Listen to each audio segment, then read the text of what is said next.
Olá a todos, sejam bem-vindos ao nosso canal aqui do MAP, Movimentos de Amor ao Próximo, essa casa bendita que tem dado oportunidade de muitos não só aprender, como a se reequilibrar e divulgar o amor de Jesus a todos aqueles que sofrem.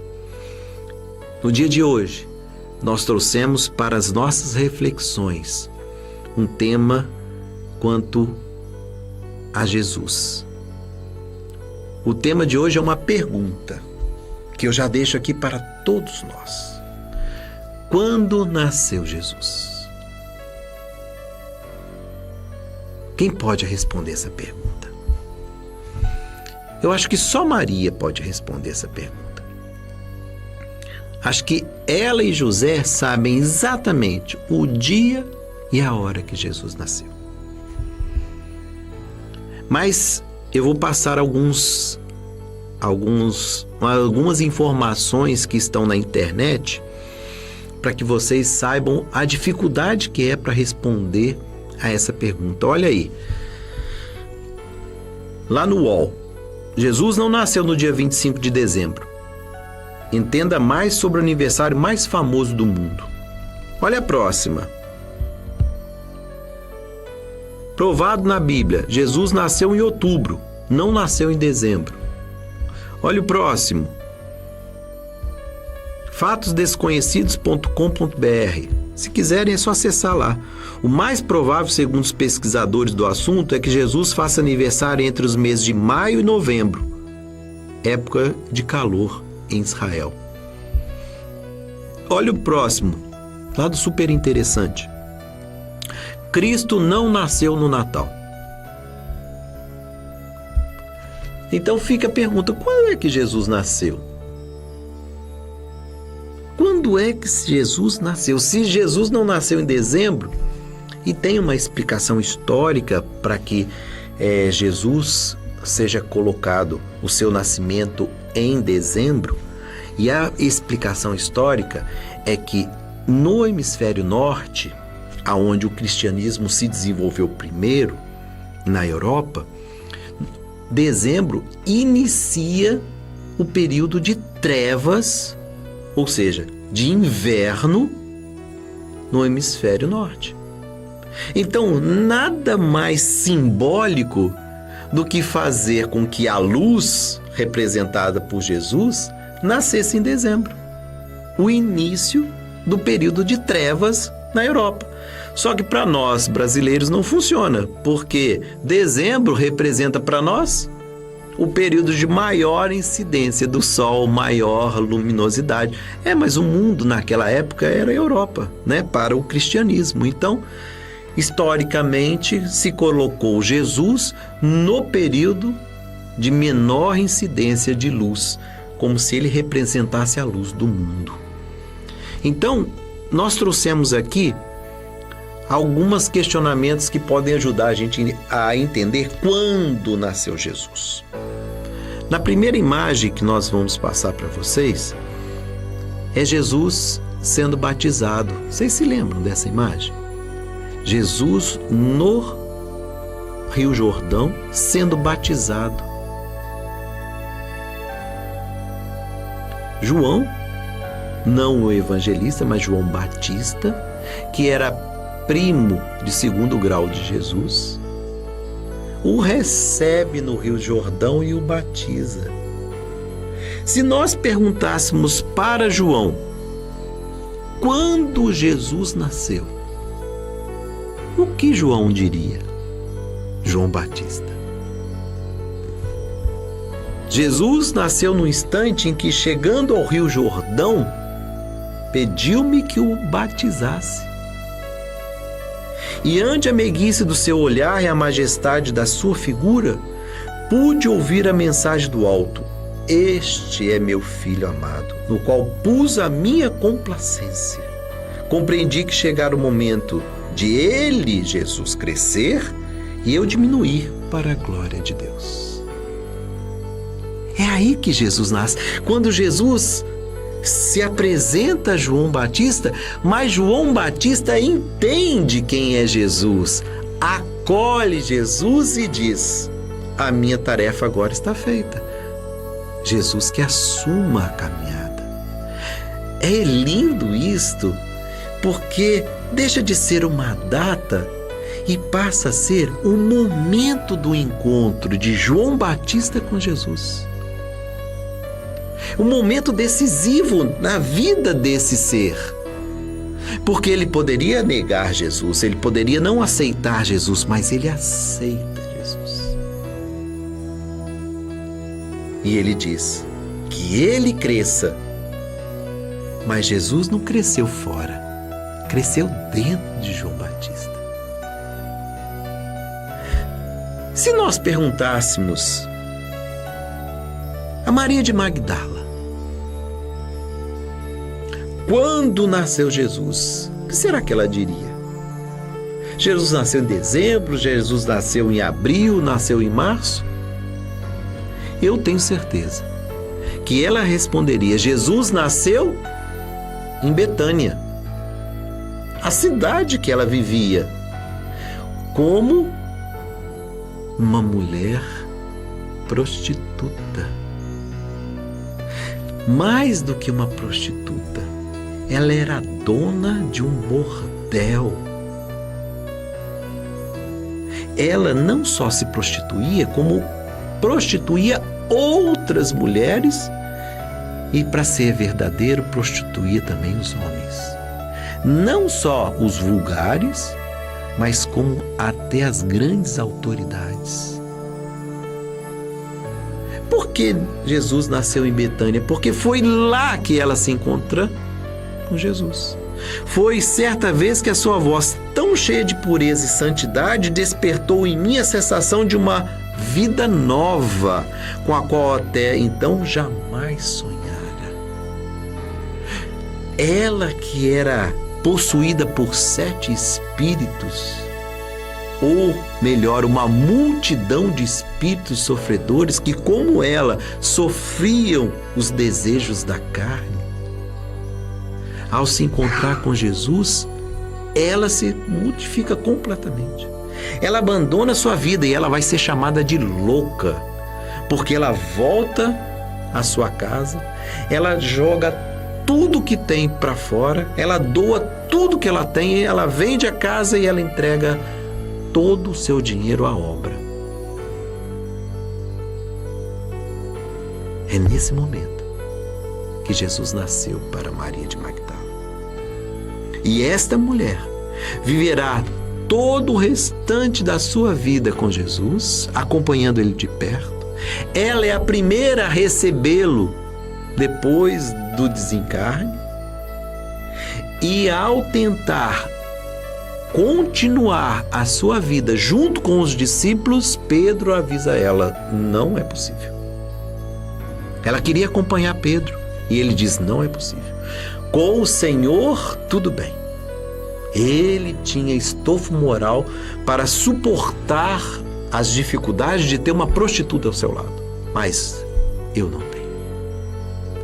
E ela se vê completamente sozinha, porque nenhum dos discípulos aceitou recebê-la na sua companhia e continuar a trajetória. E ela, caminhando pelo lago de Genezaré, o mar da Galileia, pela borda, ela sozinha, sem saber para onde ia, o que fazer, ela se depara com um grupo de leprosos. E esse grupo de leprosos pergunta a ela: Maria, para onde foi Jesus? Eles não sabiam que ele tinha desencarnado. E ela teve que dar a informação que ele fora executado, que ele fora crucificado e que o Mestre não estava mais entre nós. Uma tristeza se abateu sobre aqueles leprosos que se viram agora na impossibilidade de serem curados. E ali ficaram algum tempo, ela contou algumas histórias, e aí passou o tempo e elas falaram: olha, nós temos que ir. Eles voltariam para o Vale dos Imundos. E ela se dirige para a cidade. E ao se ver de costas, ela começa a pensar o que ela faria da vida. E aí ela entendeu que a vida dela estava em divulgar o Mestre Jesus àqueles que sofrem. Ela dá meia volta e acompanha os leprosos ao Vale dos Imundos. E ela vive até o último dia da sua vida servindo no Vale dos Leprosos. Ela mesma se torna leprosa e desencarna, para aqueles que não sabem, nos braços de Maria. Esse Espírito poderia dizer para nós: Maria de Magdala, quando é que você acha que Jesus nasceu? E ela dirá: foi no dia que eu ouvi pregá-lo na cidade de Betânia.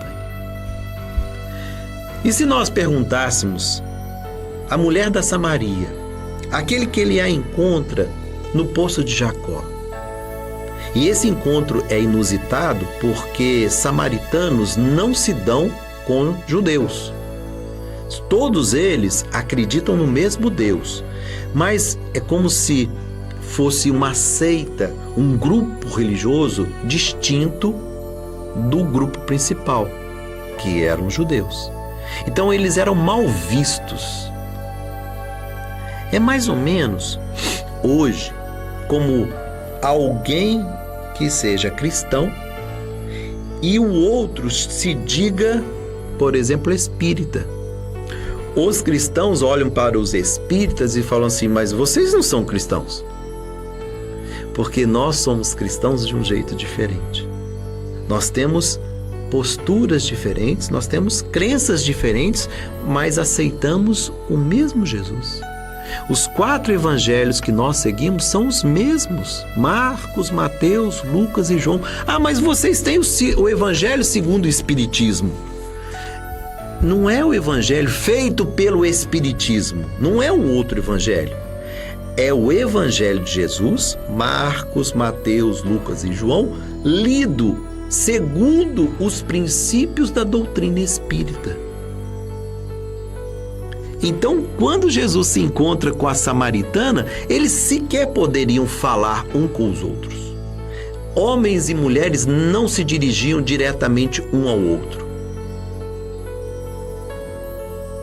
E existe uma grande história em torno desse poço aí, que numa próxima oportunidade eu até conto para vocês, que é bíblico. Existem vários encontros bíblicos nesse poço, e que homens conversam com mulheres, sendo que não podiam conversar. Então, existe toda uma simbologia em torno desse encontro. Se a gente perguntasse a essa mulher da Samaria, que houve um encontro com Jesus, e ele disse: eu tenho a água da vida, e se você beber nunca mais terá sede, ela recebeu essa água.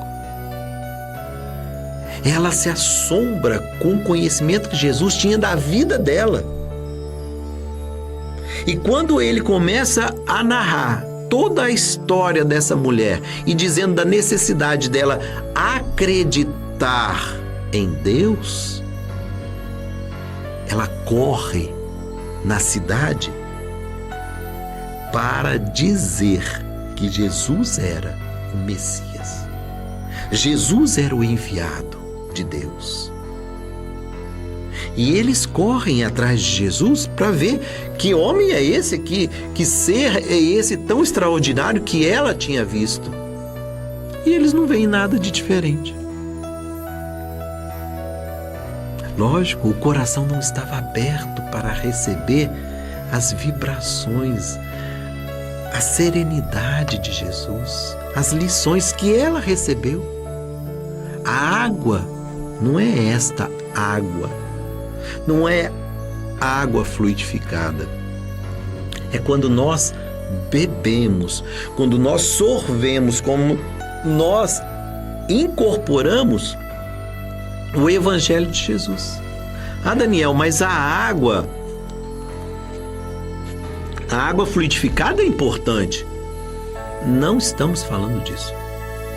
Nós estamos falando que essa água que a gente bebe de Jesus, nunca mais a gente terá sede. Por quê? Uma vez entendendo o Evangelho de Jesus, nós não teremos mais sede, porque essa é a fonte perene. Essa é a fonte inesgotável.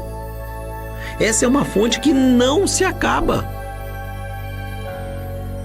E é isso que nós buscamos aqui nesse espaço que o MAP tem proporcionado para a gente. É exatamente o momento de bebermos de informações muito maiores, e ela, ao beber das lições de Jesus, entendeu. Então, se nós perguntássemos para ela quando Jesus nasceu, ela diria: Jesus nasceu junto à fonte de Jacó. Na tarde que meu pedido de beber, e disse: mulher, eu posso te dar a água viva que sacia a tua sede, pois vem do amor de Deus e santifica as criaturas. Naquela tarde, soube que Jesus era realmente um profeta de Deus e lhe pedi: Senhor, dai-me desta água. E é esta uma questão importante para todos nós. Nós queremos a água fluidificada. Nós queremos as bênçãos. Mas nós precisamos absorver, fazer com que ela se torne parte de nós. E se nós perguntássemos a Lázaro, o redivivo: Lázaro, quando nasceu Jesus? Porque essa passagem ela é muito significativa. Fazer voltar aos vivos um morto é um evento que nem Moisés, o maior de todos os profetas, tinha feito. Então, se Jesus fez Lázaro voltar, ele se tornava maior do que Moisés. Então o judaísmo não poderia aceitar que Jesus tivesse praticado um feito tão grande. Por isso, esse evento é tão significativo. Ele está tão claro nos evangelhos. Lázaro já estava 3 dias morto. Lázaro estava enfaixado e colocado dentro de uma sepultura. Então, quando Jesus diz, sai, Jesus estava fazendo muito mais a Lázaro. Ele estava mostrando para a humanidade que o corpo físico, ele tem possibilidade de recuperação. Mas o que nós não podemos mudar com simples palavras são aquelas questões que estão dentro de nós. Curar o corpo, a água fluidificada pode. O passe, a terapia fluídica pode curar o corpo. Agora, só nós podemos e devemos mudar as nossas condições espirituais. Então, se nós perguntássemos a Lázaro, quando nasceu Jesus? Ele não vai dizer nem que foi em dezembro, nem que foi em janeiro. Ele vai dizer: nasceu na Betânia, na tarde que me visitou no meu túmulo e disse: Lázaro, levanta. Nesse momento compreendi finalmente quem ele era. Jesus era a ressurreição e a vida. Lázaro é irmão de Marta e Maria. E nós precisamos entender que esses 3 companheiros são seguidores diretos de Jesus. Lázaro se demorou a se envolver com o evangelho de Jesus. Marta e Maria se envolveram mais cedo. E Lázaro estava um tanto quanto distante desse evangelho. Mas ao ser despertado da morte aparente, ele entendeu quem era Jesus e o que nós deveríamos fazer em relação ao evangelho. A vida dele se transforma completamente a partir desse momento. Então, para Lázaro, não é dezembro, não é 25 de dezembro. Para Lázaro, é quando Jesus tira a pedra de frente do seu túmulo e diz: vem, sai daí, levanta, Lázaro. e Lázaro levanta para uma nova vida. Se nós perguntássemos a Pedro: como assim, Daniel? Se nós perguntássemos a Pedro, o discípulo de Jesus: Pedro, quando nasceu Jesus? O que diria o nosso querido Pedro? Jesus nasceu quando ele estava com Maria, 25 de dezembro.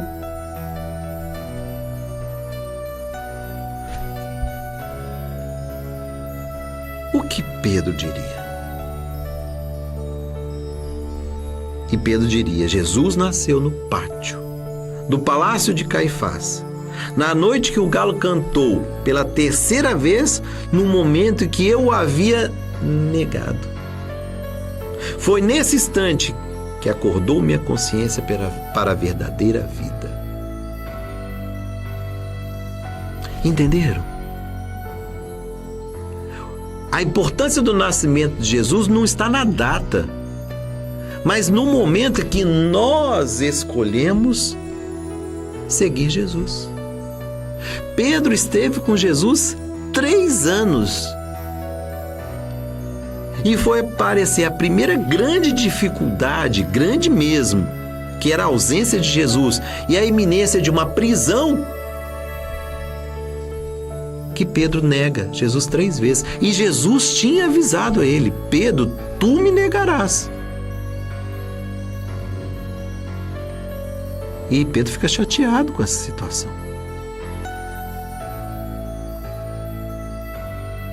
Mas é interessante que Pedro, ao negar Jesus pela terceira vez, ele se converte completamente. Porque, entendendo a fraqueza humana, entendendo as dificuldades que o mundo nos impõe, as dores, o sofrimento, eu imagino que Pedro tivesse passado igual um raio na cabeça dele. Se todos os 12 discípulos e mais Jesus morrerem, isso acaba. Então, num átimo, ele tenta salvar o evangelho, se escapulindo daquelas situações que foram apresentadas por aqueles que queriam prendê-lo. Então, para Pedro, o mais importante foi ter dado a volta por cima, ter encontrado uma possibilidade de renascimento após a queda. Então é interessante que nas outras histórias existe um momento de encontro com Jesus que é feliz.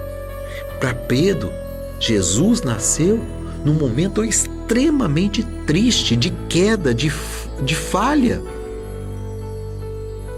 Ele, quando negou pela terceira vez, ele entendeu. E ele se torna o quê? Ele se torna o líder dos discípulos. Ele se torna o pai da igreja cristã, da igreja católica. É interessante isso. Ele mostra que com o seu desdobramento através de seguir Jesus no Evangelho, de acordo com o que ele vivenciou nos 3 anos com Jesus, ele poderia se redimir dessa crise, dessa falha.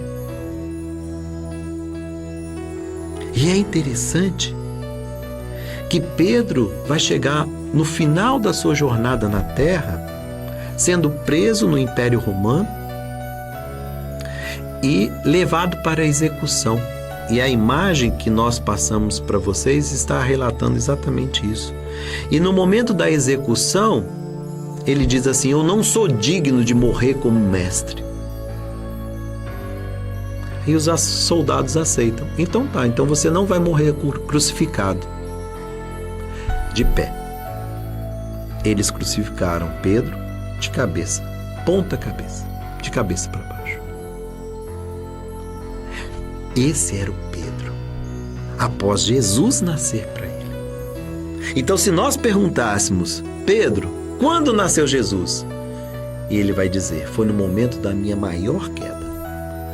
Foi no meu momento de maior fraqueza. Foi quando eu encontrei Jesus. Foi quando Jesus nasceu na minha vida. E se nós perguntássemos para Judas? Judas, quando eu nasci? Se Jesus perguntasse isso para Judas, o que Judas diria? Jesus nasceu no momento que ele foi convocado, Jesus nasceu no momento que ele traz Jesus. Quando foi? Para Judas também é um momento de dor. Jesus nasce para Judas num instante em que eu assistia, diz Judas, ao julgamento e à sua condenação. E nós temos várias passagens, tanto da Amélia Rodrigues, psicografada por Divaldo Pereira Franco, quanto de Irmão X, Humberto de Campos, psicografado por nosso querido Chico Xavier. Nós temos histórias mostrando que Judas foi envolvido por uma trama fatal de Caifás. E num outro momento a gente comenta isso aqui, nós vamos trazer essa história aqui para todos. É interessante porque ele tinha um propósito e ele foi enganado. E quando ele percebe que ele fazia parte de uma trama sinistra para executar Jesus, ele se arrepende. Ele tenta devolver as moedas, ele tenta pedir a liberdade de Jesus, mas a trama foi tão bem amarrada, tão bem costurada ali nos seus mínimos detalhes, que Judas se viu impossibilitado de executar qualquer movimento de salvá-lo. E quando ele se percebe incapaz de mudar aquilo que ele criou, ele compreende que estava acima de todos os tesouros da terra o estar com Jesus. Então, se nós fôssemos buscar o nosso Judas, que já se redimiu, tá, gente? É um espírito que já superou todas as dificuldades humanas. É um espírito que já se redimiu com esse erro do passado. Nós temos informações sobre a sua última encarnação na Terra. Nós temos informação de Humberto de Campos, que entrevista Judas no mundo espiritual. São histórias que pouco a pouco nós vamos trazer, mas que são importantes para que a gente entenda que esse espírito errou. E no erro, no momento de maior dificuldade, é que ele viu a grandeza de Jesus e a partir daí a sua vida toma um outro rumo. Então, se perguntássemos a Judas, quando nasceu Jesus? Jesus nasceu no instante em que eu assisti o julgamento e a sua condenação. Compreendi que Jesus estava acima de todos os tesouros terrenos. E se nós perguntássemos agora a um outro discípulo, aquele que é conhecido por ser um que só acredita vendo. Vocês se lembram quem é? E ele vai lá, olha na imagem, ele vai lá e toca Jesus. São Tomé. Tomé disse isso porque ele ouviu o relato de que Jesus apareceu para as mulheres. Você, mas apareceu para Maria de Magdala, a prostituta, ele apareceria para a mãe dele, não para Maria de Magdala. E ele diz, aí uns discípulos disseram que viram Jesus, e ele assim, eu só acredito vendo. E aí ficou para a posteridade que ele só acreditaria se Jesus aparecesse para ele e ele pudesse tocar nas chagas. Jesus aparece em Cafarnaum, na casa de Pedro, quando todos os discípulos reunidos estavam meio desbaratados, perdidos, não sabendo o que fazer. E Jesus chama: vem Tomé, põe a mão aqui na minha ferida, olha as minhas chagas. E aí Tomé acreditou. Se nós perguntássemos para Tomé, quando nasceu Jesus? Ele vai dizer que não foi dia 25. Não foi 25 de dezembro. Tomé, então quando foi que Jesus nasceu? E ele dirá: Jesus nasceu naquele dia inesquecível em que ele me permitiu tocar as suas chagas e me foi dado testemunhar que a morte não tinha poder sobre o Filho de Deus. Só então compreendi o sentido de suas palavras. Eu sou o caminho, a verdade e a vida. Tomé precisou que Jesus desencarnasse para que Jesus fizesse nascer dentro dele um novo homem. É interessante que nos primeiros relatos, Jesus nasce ainda em vida. Para Pedro, o momento é o da queda em relação à prisão de Jesus. Para Judas também, o evento da prisão de Jesus. Agora, para Tomé, o momento que Jesus nasce já é posterior até mesmo à sua crucificação. Quando ele vê Jesus corporificado, né, porque é um espírito materializado, aí ele entendeu. Ele falou assim: então não existe a morte, então tudo que Jesus falou é verdade. Se não existe a morte, ele poderia dizer: meu filho não morreu. Não morreu. Eu posso dizer que minha mãe não morreu. Não morreu. Depois de Tomé, todos nós da cristandade podemos dizer: a morte não existe. E ficou marcado para todos os discípulos, porque todos estavam reunidos na casa de Pedro e todos viram Jesus. E não foi uma vez só. Jesus aparece muitas vezes para os discípulos, muitas vezes, provando que a morte não existe.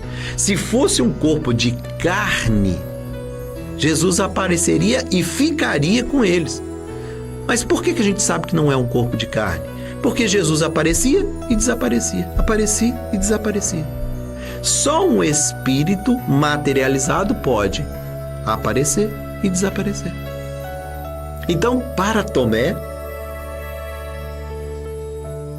Jesus nasce quando ele vê Jesus materializado e ele pode tocar nas suas chagas.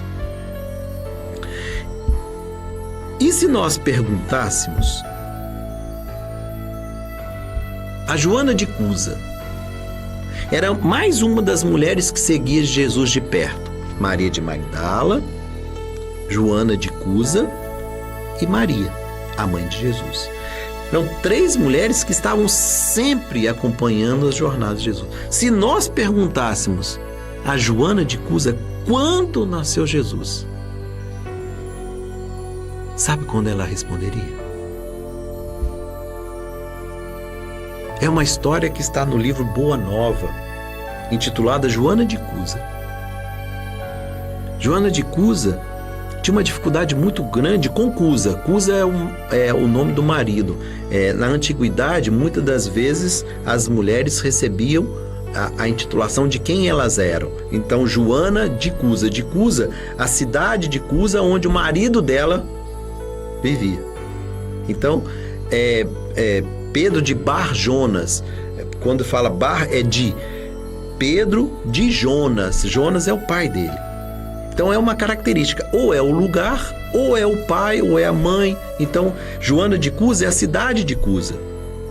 Então, quando você percebe que o marido tem uma dificuldade com a esposa, ela busca Jesus pedindo ajuda. Senhor, o meu marido não é religioso, o meu marido acende uma vela para o diabo, uma vela para Deus, meu marido é negociante, o negócio dele é ganhar dinheiro. Então, se os judeus falam que Deus é Alá, eles vão aceitar Deus é lá. Se falar que é Jeová, ele vai aceitar que é Jeová. Se vier o outro aqui e falar que Deus é, ele vai aceitar. E se chegar alguém e falar que não existe Deus, ele vai aceitar. Ela queria que ele se convertesse ao cristianismo. E Jesus fala: Joana, não é assim que funciona. Você tem que se converter. É você que tem que se fortalecer. É você que está apta a entender o Evangelho. Ele não está pronto. E muitas vezes nós fazemos isso em casa. A gente mal entra no Espiritismo, a gente mal entra numa casa de bênção e a gente já quer levar a família inteira. Às vezes os familiares não querem, não gostam, não se sentem bem. E a gente obriga essas pessoas a estarem com a gente num lugar que faz bem pra gente e não pra eles. E Jesus fala com ela assim: Joana, é você que está pronta. O seu consorte não está pronto. Cusa, no caso aí, não estava pronto para vivenciar o Evangelho. Então, Joana, deixa pra lá. Deixa, porque um dia ele vai ser despertado por Deus. Você já está sendo desperta agora, mas ele não. Ela volta para casa, ama esse companheiro até a morte. Ela tem um filho com ele. E ao morrer, como todos nós sabemos, as mulheres dificilmente ficavam com a sua riqueza. E como o filho dela era muito pequeno, ela não poderia administrar os bens e ela fica pobre. E ela acaba virando doméstica na casa das amigas ricas. Só para vocês terem uma ideia. Essa é uma situação de uma mulher rica, que o marido era poderoso, que tratava tanto com os judeus quanto os romanos, super influente, de uma hora para outra vê toda a sua riqueza perdida. Ela se envolve com o Evangelho, ela é presa num desses cultos que eram feitos nas catacumbas, nos cemitérios, e ela é presa junto com o filho, porque ela levava o filho para prender. E aí, ela é levada para o martírio no circo, ela seria queimada viva, eles tinham várias formas de fazer o suplício, a execução, flecha, os leões, as feras, né? E queimado em postes, eram colocados em postes acesos. Na imagem que nós passamos anterior tem aí, tá? É muito insignificativo, porque eles eram queimados vivos. E ela é colocada viva com o filho. E quando está prestes a acender, eles ainda davam uma última chance para as pessoas. E os soldados perguntam: abjura.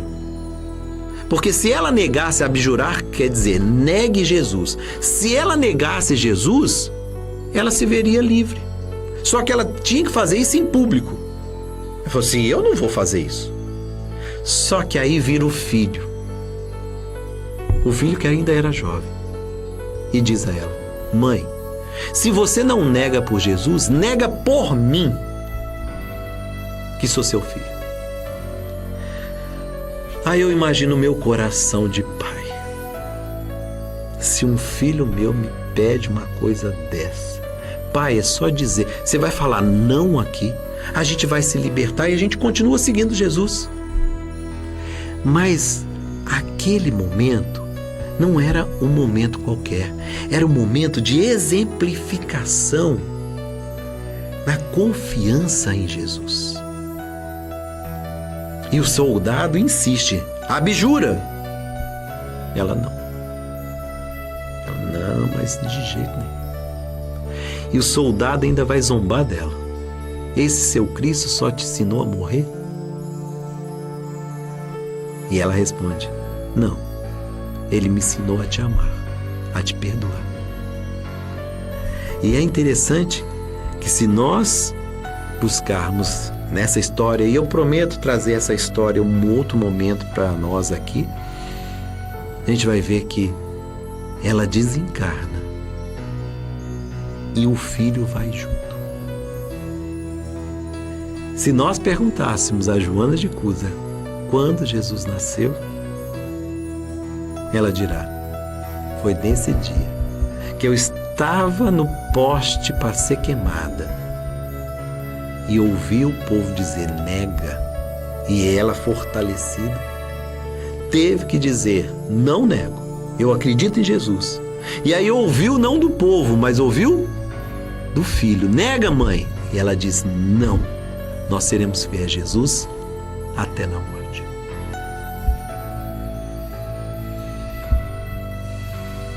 Se nós perguntarmos a Paulo, o grande propagador do Evangelho de Jesus: Paulo, quando nasceu Jesus? Será que Jesus nasceu quando ele aprendeu as lições do Antigo Testamento? Será que Paulo viu a sua vida se modificar quando ele perdeu a noiva, porque ele matou o irmão da noiva? Essa é outra história que a gente também pode trazer em outro momento. São tantas as histórias do Evangelho que é riquíssimos, nos mostrando a importância do nascimento de Jesus. E Paulo dirá: não foi no dia 25 de dezembro. Jesus nasceu na estrada de Damasco. Vocês se lembram da estrada de Damasco? Eu fui envolvido por intensa luz que me deixou cego e pude ver a figura nobre e serena que me perguntava. Ele ainda não tinha se convertido: Saulo, Saulo, por que me persegues? E Saulo, do primeiro e maior, grande, primeiro dos grandes perseguidores, dos seguidores de Jesus, ele foi o primeiro. Ele executou o primeiro seguidor de Jesus, Estevão. Está no livro Paulo e Estevão, do nosso querido Emmanuel, psicografia de Chico Xavier. Ele vai dizer: foi ali, porque eu estava indo a Damasco para matar um seguidor de Jesus. Ele ia prender um seguidor de Jesus e executá-lo. O professor da noiva dele, que se convertera ao cristianismo, ele não aceitava.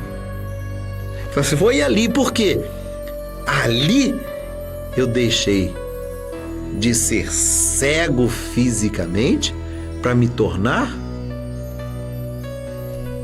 aquele que vê espiritualmente. E na cegueira passei a enxergar um mundo novo quando eu lhe disse: Senhor, o que queres que eu faça? É interessante, ele vê a luz e fica cego. Cego por quê? Porque era o esplendor de Jesus na sua glória espiritual. Nem Paulo conseguiu suportar tamanha luz. E Jesus se apresenta assim para que ele entendesse quem era Jesus. E ele, entendeu.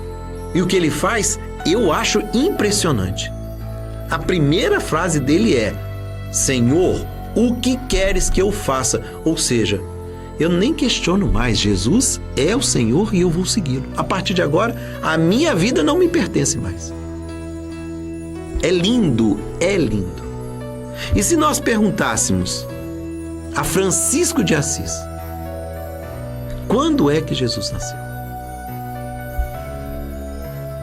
E Francisco de Assis diria: ele nasceu num dia em que na Praça de Assis entreguei minha bolsa, minhas roupas e até meu nome para segui-lo. Incondicionalmente, pois sabia que somente ele é a fonte inesgotável do amor. Ele começou a doar coisas para os pobres e o pai dele o chamou de louco. E ele doava roupa. O pai dele era comerciante, tinha tecidos, tinha roupa, tinha joias. Ele começou a doar porque ele se converteu ao cristianismo. Só que ele estava doando tudo aquilo que era do pai dele. E na praça pública, diante do bispo, ele seria julgado, e o pai queria que o filho fosse condenado porque estava dilapidando o patrimônio dele. Naquele momento que ele estava sendo julgado, ele entendeu. E o que ele faz? Ele tira até mesmo a roupa. Entrega tudo ao pai. A partir de agora, eu devolvo até o meu nome. E ele passa a usar o nome de Assis. Francisco da cidade de Assis. Ele tira o nome do pai dele, porque ele não quer mais comprometer o pai dele, não quer mais criar nenhuma dificuldade para o pai dele. E ele passa a doar para os outros aquilo que ele tinha. Então, se nós perguntássemos, Francisco de Assis, quando nasceu Jesus? Ele dirá, foi daquele momento que eu abandonei até as minhas roupas para seguir Jesus. E se nós perguntássemos a Eurípides Barçanufo, para aqueles que não conhecem, um dos grandes nomes do Espiritismo. Existe muita obra que narram as histórias de Eurípides de Barçanufo, um grande médium que vocês possam procurar. Eu vou narrar uma história contada por ele.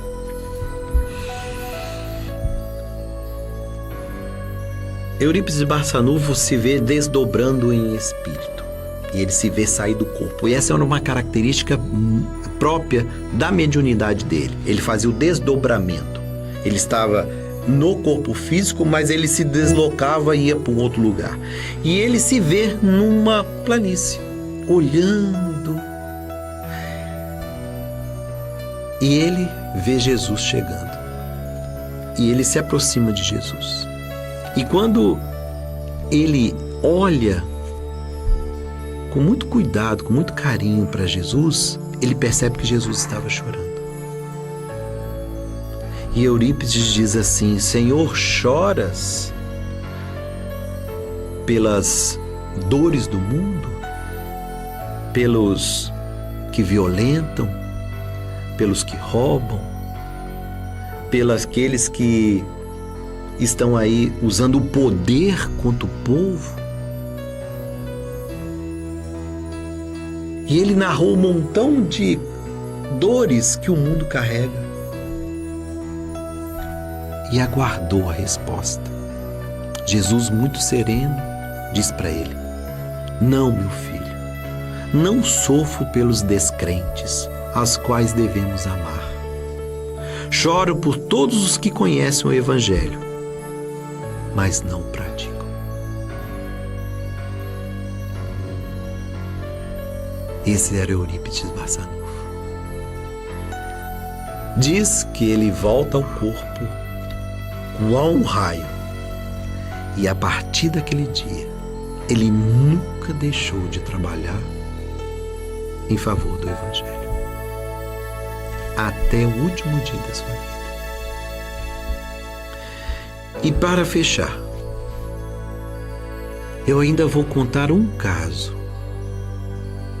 de nosso querido Bezerra de Menezes. Era conhecido como médico dos pobres. Bezerra de Menezes atendia aos pobres de forma gratuita, depois de um horário de expediente. Nesse dia, ele recebe uma pessoa que precisava de ajuda. Ele oferece o receituário e entrega a pessoa, e a pessoa diz que não tinha como fazer o receituário, não tinha como resolver a situação. Aí começa a contar o caso, começa a contar da crise familiar, das dores. Ele fala que a esposa tinha até mesmo falecido. Então, uma situação muito difícil e que ele não teria como fazer a receita e sequer teria como pagar as despesas. O nosso querido Bezerra põe as mãos no bolso e não encontrou um níquel sequer, um centavo, uma moedinha. E ele, apertado porque queria ajudar, ele se vê olhando para as mãos e tem o anel de formatura brilhando. O que ele faz? Ele tira o anel de formatura e entrega para a pessoa. E a pessoa vai. Ele diz: venda e resolva todos os seus problemas, que são grandes nesse momento. A pessoa se vai.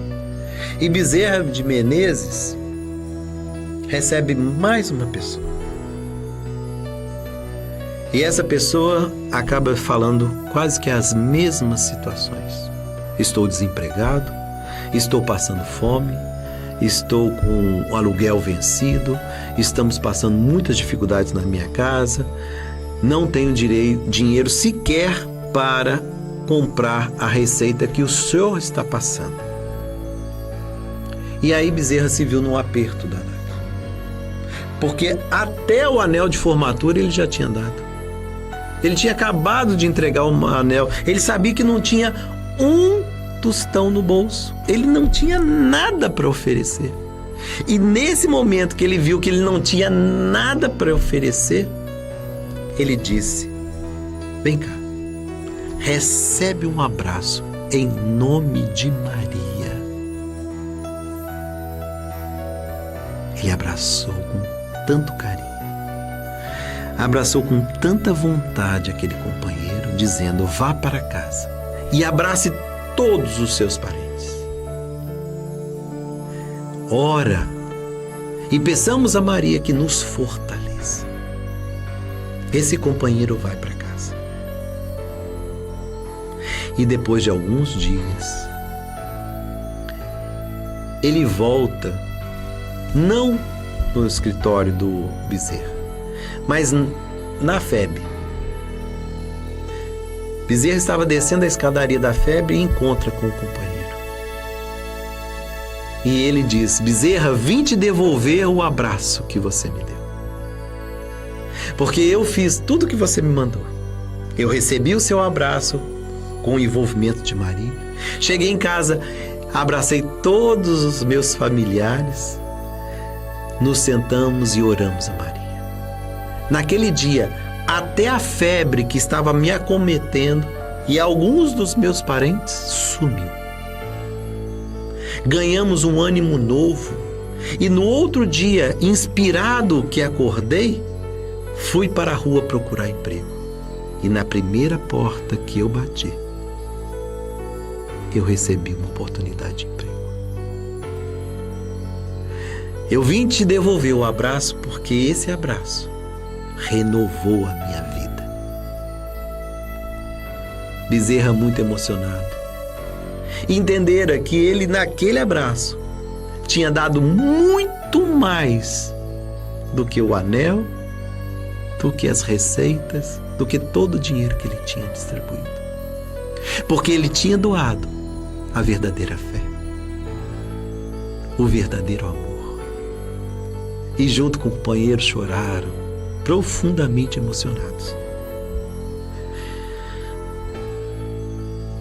Esse é Bezerra, gente.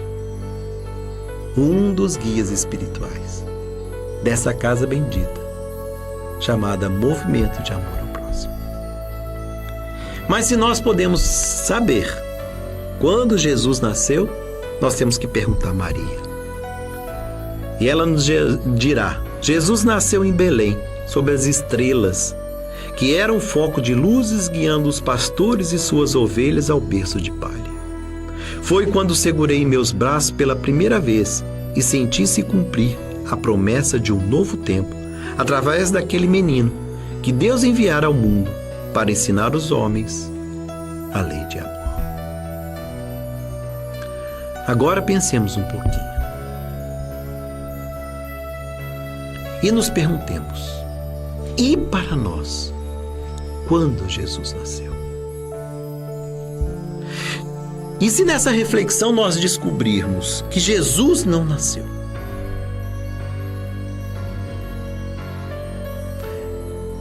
Eu tenho uma grande notícia para dar. Se Jesus não nasceu, é porque ele ainda está sendo gerado por nós. É como se nós ainda estivéssemos recebendo Jesus dentro de nós.